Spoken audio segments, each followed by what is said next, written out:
Patagonia, a remote land of rock, snow, and ice.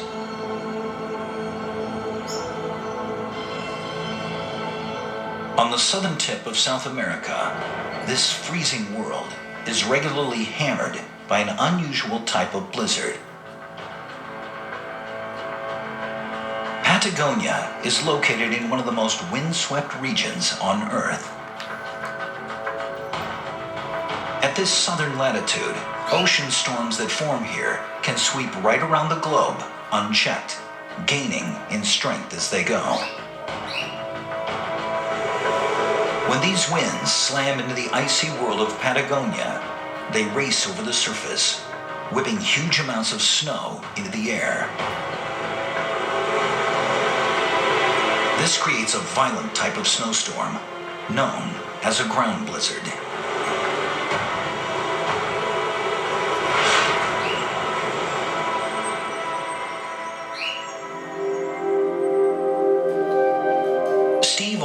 And Chad Sayers are two explorers who have first-hand experience of these ferocious ground blizzards. I think Patagonia is defined by the wind. You'll never really know what it feels like to encounter a real storm in Patagonia until you go out there and experience it yourself. The way the wind moves in Patagonia, it comes sometimes in fierce gusts. You just can't predict it. In 2004, Steve and Chad shot this expedition video. They were attempting to ski across a never-before-visited part of the southern Patagonian ice cap. We trekked all over this Patagonian place. We're very thirsty. At first, everything seemed fine. The weather was incredible. It was calm, clear, warm. It was like paradise. They were postcard days. Initially, we were thinking this is too good to be true.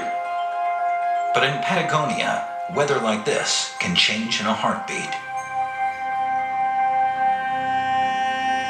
20 miles away, a powerful Pacific storm was rolling in off the ocean, and it was headed directly towards them. And just like that, it got black. And it started coming in, the wind picked up. They pitched a tent to get out of the wind howling across the ice cap. We had 100-mile-an-hour winds hammering our tent. It sounds like a freight train, really loud. You can barely talk to each other. You literally couldn't hear yourself think. It was just so violent. As the wind tore across the ice cap, it hurled any loose surface snow into the air. The explorers were caught in one of Patagonia's ground blizzards.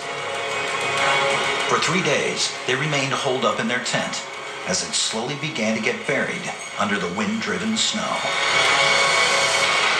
Every particle of snow that blew across that ice cap would cover the tent, and we got buried pretty bad. With their tent now about to collapse under the growing weight of snow, they were forced to face the blizzard and begin a non-stop job of digging out. Had your goggles on and you were rigged up, and you weren't going 5 feet away from that tent because you never find it again. If you left part of your pocket open when you went outside, within 10 minutes it would be packed full of snow. It was just so powerful, and it was like sticking to like glue.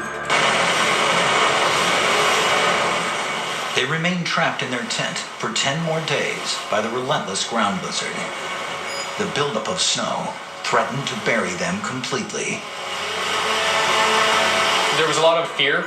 I think basically one of the primeval fears of being buried alive. When we were in that tent and that storm was hitting us so hard, we really felt like we could just disappear out there. The storm raged non-stop for 2 weeks.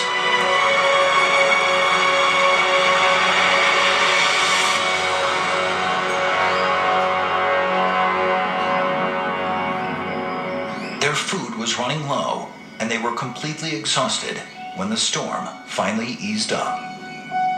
But not before dropping 8 feet of snow. Incredibly, the ground blizzard that had trapped them for 2 weeks was not that unusual. The explorers learned the hard way. This was the norm for the harsh world of Patagonia. It's a real experience being out there in a Patagonian blizzard. Snow flying all around you, getting knocked over by the wind. It's just beyond anything that we had ever imagined. To date, no one has returned to this windswept part of the Patagonian ice cap.